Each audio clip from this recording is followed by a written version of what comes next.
Okay, so let's look at this first slide set, or just this first slide. And I'm going to ask you guys to help me out with this.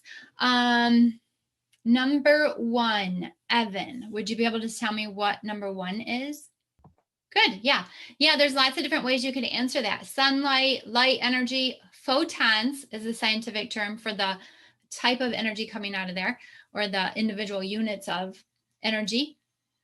Number 2, I see it is a molecule, 1 atom in the middle, 2 different atoms on either side. Number 2, Abby, would you be able to tell me what molecule number 2 is?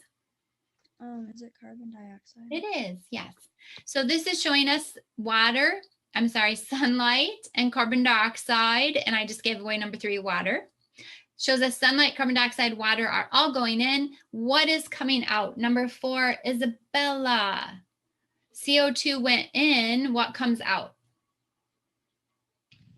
Is it oxygen? It is, yes. Okay.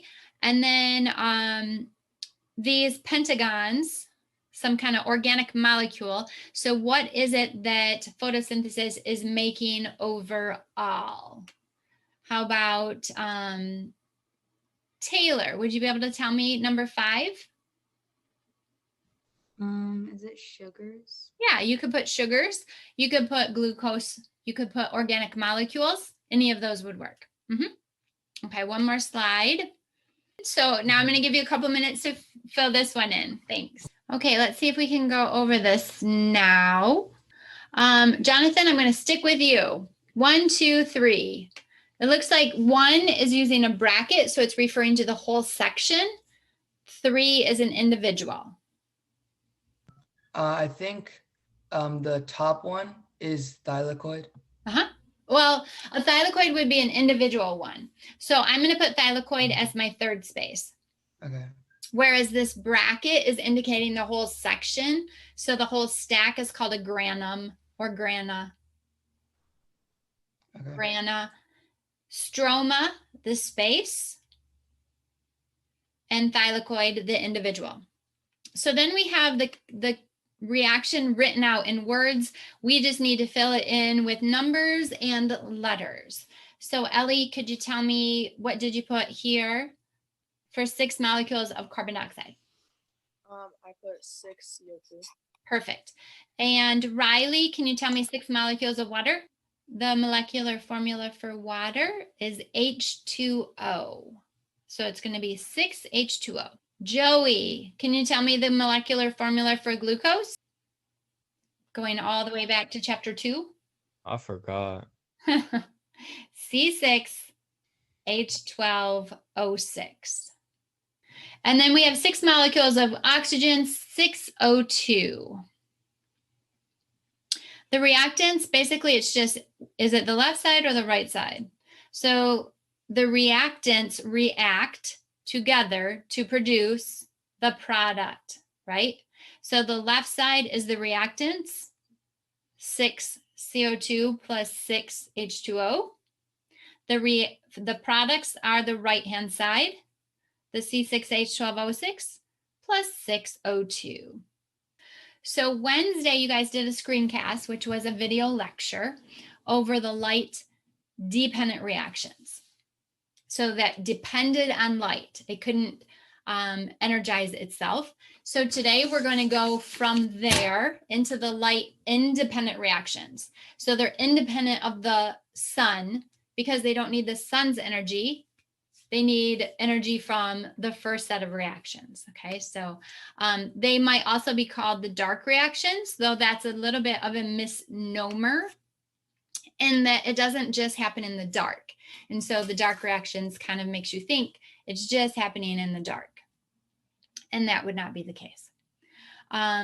It's also called the Kelvin cycle. And we'll see why that is here in a minute. Okay, so I'm just playing, sorry, with my screen over here. So what we want to do in the light reactions, you made ATP and NADPH. You made these 2 molecules, remember, in the electron transport chain that happened in the light reactions.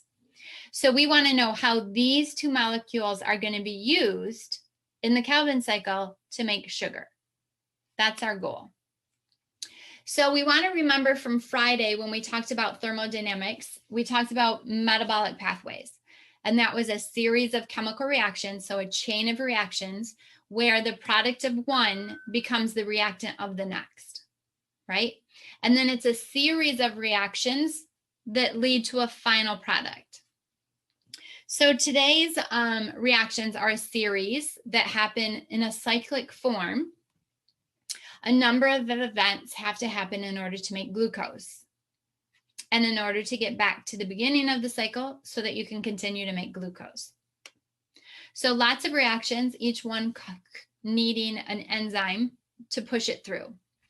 Okay, so we can call these light independent reactions the Calvin cycle because Melvin Calvin discovered the process back in the 50s.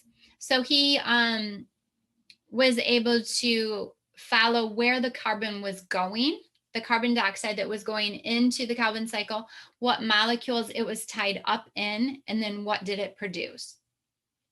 So we can use isotopes in many different experiments to follow where an element is going in a chemical reaction. So you would use heavy carbon or heavy oxygen if you wanted to follow either of those elements. We want to follow carbon, so he would use a heavy form of carbon, an isotope of carbon. And you can follow where that reaction goes to find out that the carbon that goes in is the same carbon that goes out. It is not the carbon that stays and recycles. So this is what we discovered back in the 50s through Melvin Calvin, and that's why he got to name the reactions after himself. This whole peanut here, this is, maybe it's a kidney bean. This is your chloroplast. So Wednesday in your screencast, you were hanging out here in the grana, the stack of thylakoids. Today in the Calvin cycle, we're hanging out here in the space of the chloroplast, which is the stroma. So this is where our reactions are going to take place today. So you'll see this cycle showing up on pretty much every slide. Some words you need to know to understand, just to be able to talk about the carbon cycle. Carbon fixation, so turning carbon into a usable form from plants. Like they can't use the CO2, they can't use that carbon directly and throw it into glucose and amino acids and nucleic acids. They have to fix it into a form called PGAL. Phosphoglyceraldehyde. So this is the form that they then can use to build molecules for life, okay? So this fixes the carbon into a usable form for plants. Basically, you're taking carbon dioxide from the air, and remember the light reactions, you started with splitting of water, hydrolysis. So the hydrogen that came from that process is tied up in NADPH. That's what you did Wednesday. So the NADPH shuttles that hydrogen into the Calvin cycle, where we use ATP to convert carbon dioxide into glucose and other organic molecules. Okay, so we're going to look at this as 3 steps. You have the carbon fixation phase, tying up the carbon from the air. The reduction phase, and it's called reduction because you're adding electrons. Electrons have a negative charge, so they're being reduced in charge, right? And then you have the recycle phase. So the first step, you have carbon dioxide combining with this 5-carbon molecule that's already in the cycle. It's called RUBP, ribulose biphosphate. These 2 molecules, a 5-carbon and a 1-carbon, come together with the enzyme Rubisco. So that's an enzyme that holds these 2 together. So then they form a 6-carbon compound that is unstable. So it immediately splits into 2 3-carbon compounds. That is PGA, phosphoglycerate. Now I'm going to use these words because it helps me explain the process. You are not necessarily going to need to give me back all of the PGAs, phosphoglycerates, or anything like that, okay? So I'm going to take PGA and I'm going to add phosphates to it from my ATP. So it's been phosphorylated. Remember, we saw how adding a phosphate to the sodium potassium pump activated it, right? So this puts this molecule in a form that it can combine with other enzymes, where we'll strip the hydrogen and the electrons from NADPH and add it to that. So in order to convert PGA into PGAL, we need to add a phosphate and a hydrogen and an electron, and then we're going to be changing it molecularly into a different compound. Basically, that's what's happening. So here, the first stage, carbon fixation, is just tying up the carbon from the air to form PGA. In the second step, we take that ATP, we add the phosphates to this molecule here. Now it's called a biphosphate because it has two. Then the hydrogen and the electrons will be added to this molecule. If you remember, when we talked about carbohydrates in the first place, when we drew them out, we had a carbon, and every carbon had hydroxide and hydrogen, right? So we said every carbon was a CH2O, right? So how did I get the hydrogen? Right here. I already had carbon and oxygen, CO. Now I'm adding the hydrogen. So now that's that individual piece of the carbon dioxide or the carbohydrate molecule, the CH2O. So we take the hydrogen from this, and that allows us to convert PGA into PGAL. Phosphoglycerate becomes phosphoglyceraldehyde. So these steps are written out here. So in the final phase, you've made 6 PGALs. Only one of those goes to make glucose. So 3 carbons went in, 3 carbons come out in the form of PGAL. The other 5 are recycled through RUBP. So 1 comes out and the other 5 turn back into RUBP. Again, we need energy to make that happen. So ATP is used for that process.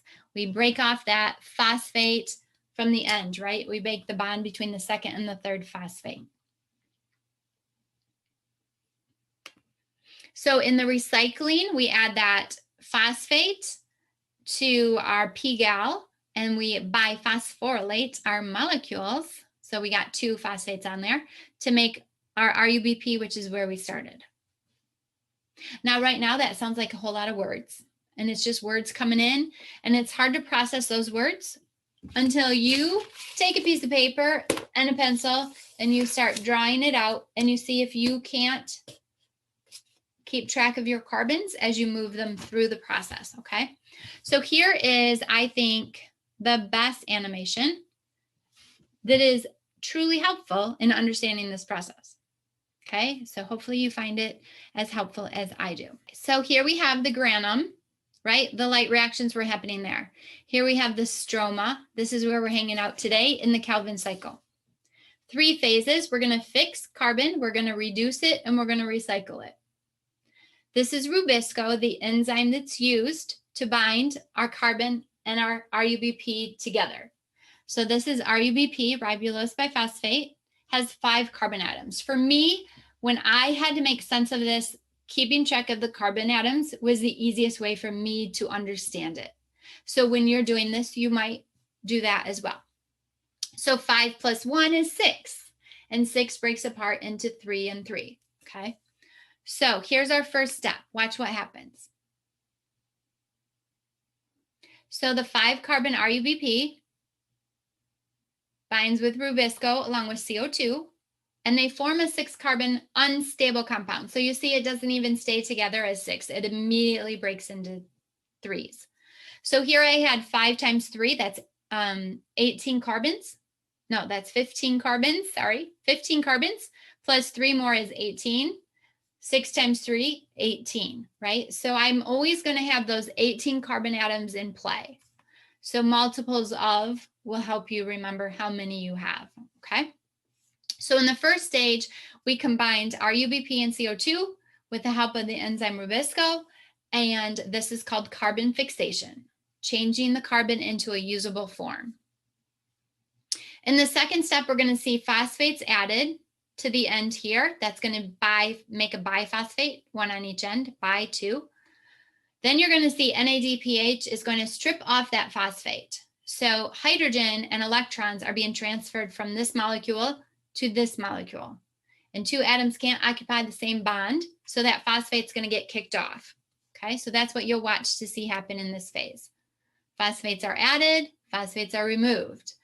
Phosphates are added, hydrogen is added. Okay, so it's hydrogen that's being added there to make my CH2O.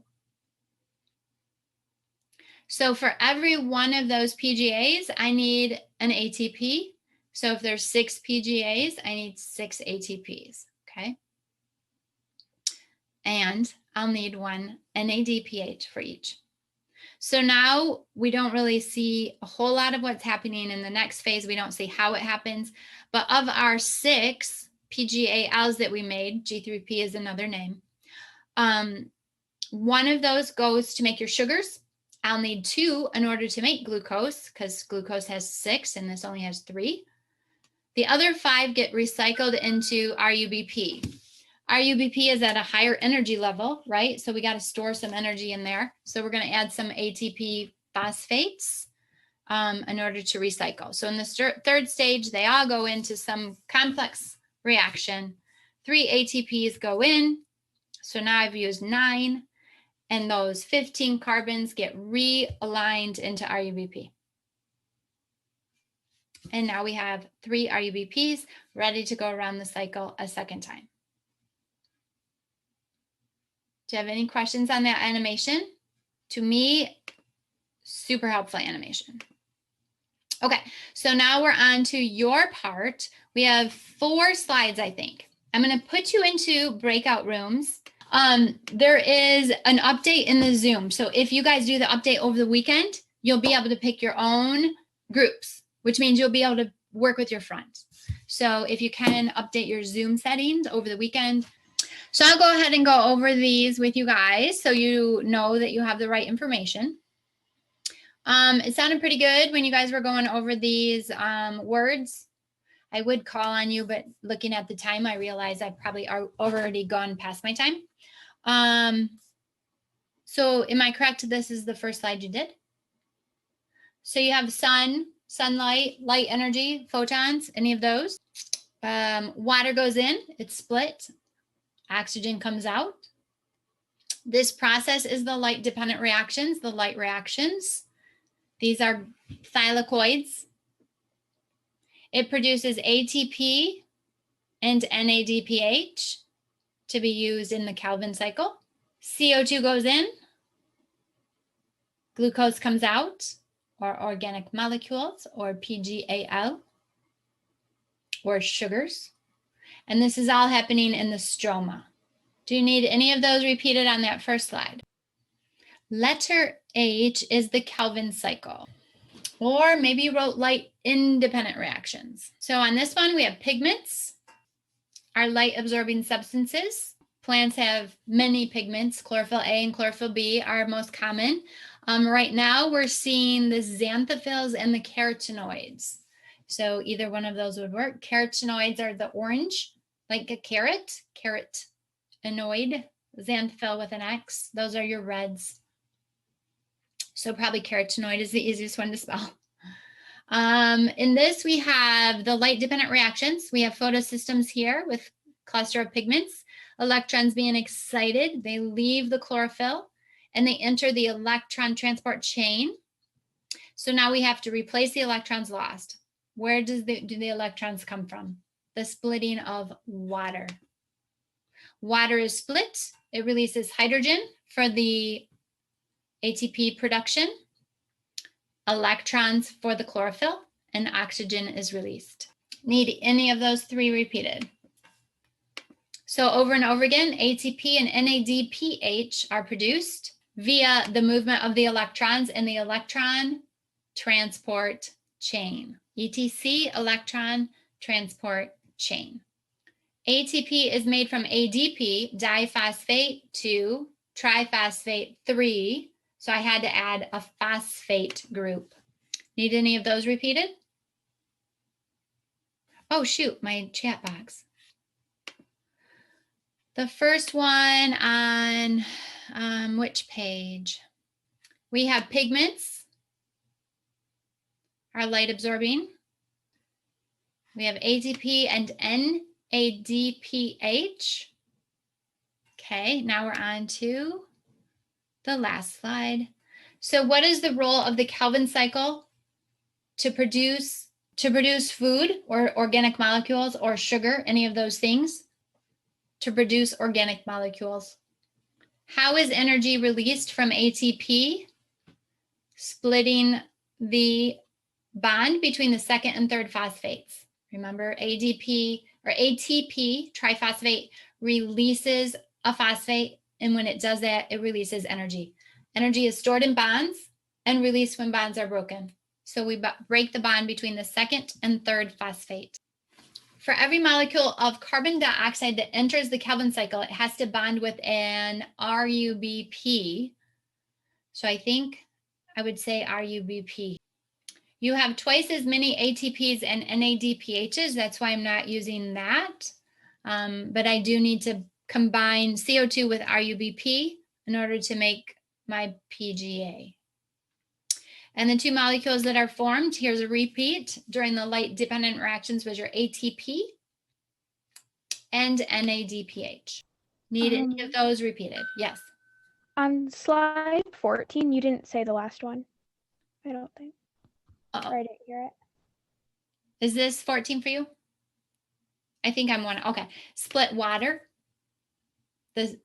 Or no, the slide under it, I think. Yeah, that one. Phosphate. So when we give you these questions at the end of the slide set, right, you can imagine these are the things we want you to take away. So it would be good to hold on to these pieces of information when you study. You might copy these onto like a study sheet. Whenever I do follow-up questions, those are usually things I'm going to look for later. So it's good to study those. But you should have this slide set done. We did together the first two and the last four. So you're ready to turn that in and get your participation points for the day. And then we have a Wiser Me question set that comes next. Some of you may have already did it. I've altered it a little bit because the first piece had to do with electromagnetic spectrum, and I thought it was the visible spectrum. So if you did it before, you're going to want to do it again because I don't have that score anymore. I deleted that one. Okay, so I think there's 22 on there. You can do that today. So do you guys have any questions for me about agendas, content, the goings-ons?